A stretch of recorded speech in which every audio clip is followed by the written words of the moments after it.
Ana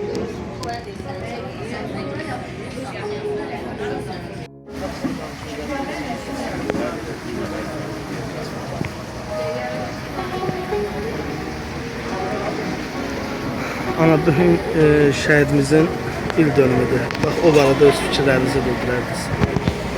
Günləri balamın 5-ci ilidir. Sabir balamın da 5-ci il dönümüdür. Mekanları cənnət olsun. Bütün şəhidlərimiz ruhları şad olsun. Mənim yanımda olan hər kəsin təşəkkürümü bildirirəm. Var olasınız. Yaxşı ki varımsınız.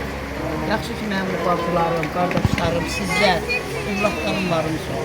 Şəhidə dəyər verin. Hər bir kəsin təşəkkür edirəm. Allah köməyiniz var olasın. Bizim balamızın 5-ci ilidir. Allah bütün şəhidlərimizin məqamında məkanlarını böyüsün inşallah. Allah şəhidlərimizi rəhmət eləsin. Biz ana atalara səbir versin. Amin.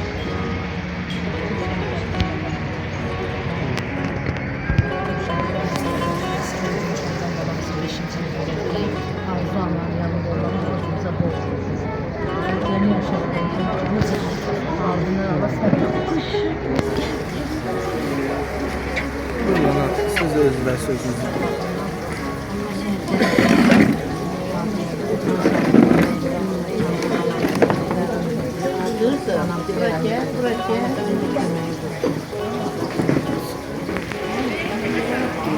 Ana, siz də şəhidimiz barədə fikirlərinizi bildirirsiniz.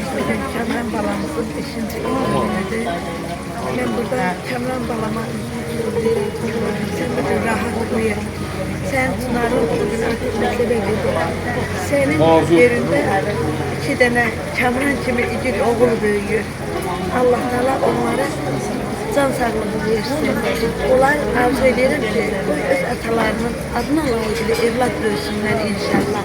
Oğlum bugün salamat olsun. Kəmran balam səni təbrik edirəm. Çox sağ olasın. Sağ ol. Ana buyurun.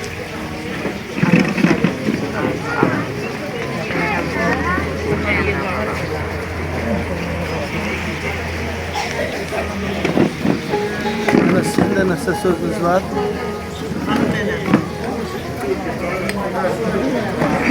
Hanım nene, siz de öz fikirlerinizi bildirin şəhidimiz barədə.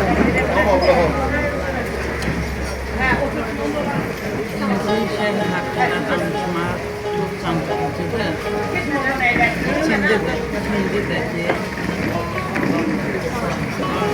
bir olanlar ona, yadigarları ona layiq edir. Şəhid var, ya Allah səbir. Gəlin bura. Şəhid anaları olur. Buradan bu qədər.